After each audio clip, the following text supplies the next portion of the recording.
Hello, this is Adam with Solar Energy Plus, and I just want to give you a quick video, short video on inverter basics. This is just the basics. There's a lot that can be said about this, and I would encourage you to take some time to read up on the different options of setup and the different types of inverters, but this is just a basic. So there's a couple of main functions that inverter plays. The main function is it converts DC or direct current into AC or alternating current. That is what your appliance need to operate in the home, what the outlet needs. So from DC converts to AC currents. The other thing that an inverter does, it's a monitoring system where the client, after the install, they can see how their system is doing.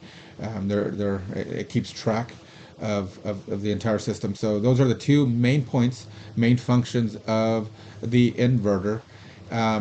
Now, there's several different ways of how an inverter can be set up. One way is a string inverter. A string inverter, as the name implies, it strings panels together. So there could be 4 panels, 5 panels, there could be multiple panels on one string of connections that connects to the inverter. Now, the downside of the string inverter is if one of the panels has some sort of something that's affecting its efficiency or effectiveness, such as shade, and then it impacts all the panels on that string.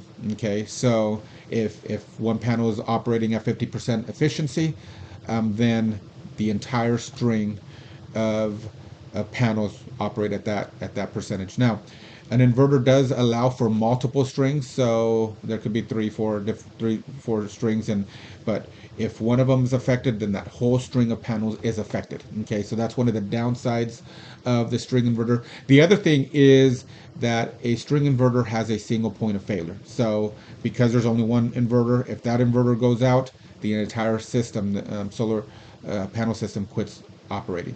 Okay. The other option would be what's called the micro inverter.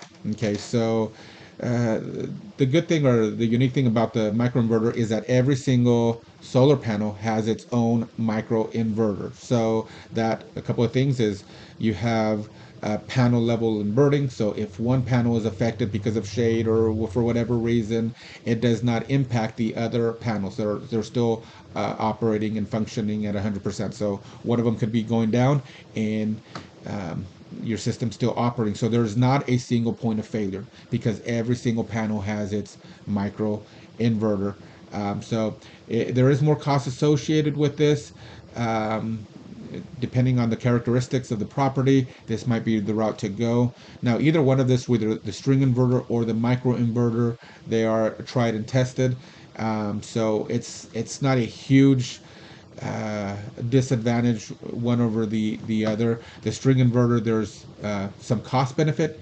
It costs a lot. It costs less to use the route of the string inverter than it is to use a micro inverter. Okay. Now there's another option, and that is called the power optimizer, or what's called the DC optimizer.